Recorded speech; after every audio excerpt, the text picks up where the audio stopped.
नमस्कार, जय माता दी। मैं आपका छोट भाई अजीत आर्य।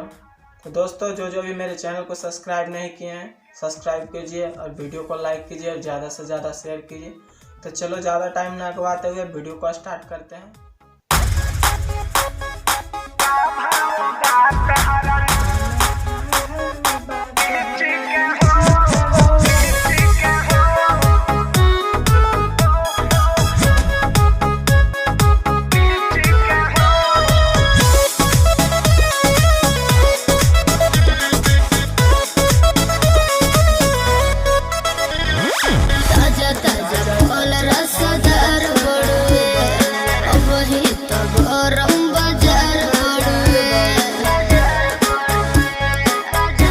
What?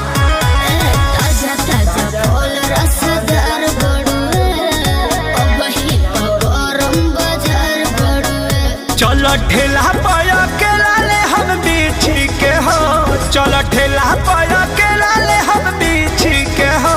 बोल का भाव बात हरा लीची के हो, बोल का भाव बात हरा लीची के हो।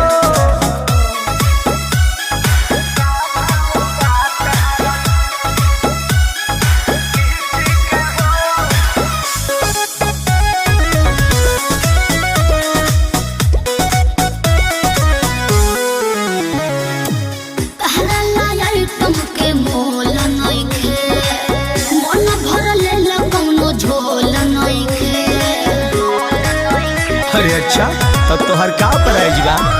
तो में तो रानी ज्यादा पागल बाका, देखे तो दांत से काटल बाका। केहू गलत ना कहे अपना चीज के हो, केहू गलत ना कहे अपना चीज के हो। बोलो का भाव बात हरा लीची के हो, बोलो का भाव बात हरा लीची के हो।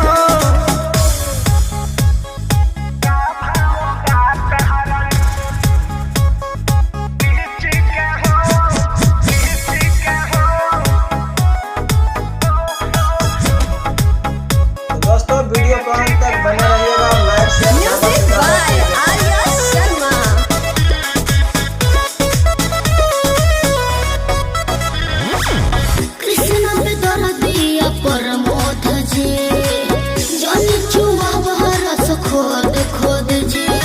हेलो, आपको घाटा नहीं होगा।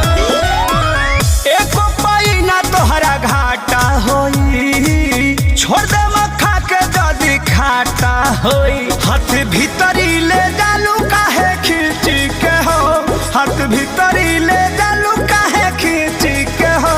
बोल का भाव बात हरा लीची के हो, बोल का भाव बात हरा लीची के हो। दे दीजिए नहीं तो सर जाएगा। दोस्तों, मैं इसी तरह रिएक्शन वीडियो प्रतिदिन इस चैनल पर एक वीडियो लेते आता हूं। तो जो अभी तक मेरे चैनल को सब्सक्राइब नहीं किए हैं, ज़्यादा से ज़्यादा सब्सक्राइब कीजिए, वीडियो को लाइक कीजिए और ज़्यादा से ज़्यादा शेयर कीजिए। बोला का भाव बात तोहरा लीची के हो। तो ऑलरेडी ये गाना 200 मिलियन क्रॉस कर चुके हैं। इस गाने को म्यूजिक डायरेक्टर आर्या शर्मा जी और लिरिक्स दिए थे कृष्णा बेदर्दी जी और प्रमोद प्रेमी और शिल्पी राज जी गाई थी। तो दोस्तों, जो इस गाने को नहीं सुने, जाइए प्रमोद प्रेमी इंटरटेनमेंट पे और जाके इस गाने को सुनिए। तो दोस्तों, फिर मिलेंगे अगले वीडियो में। तब तक जय हिंद, जय भारत।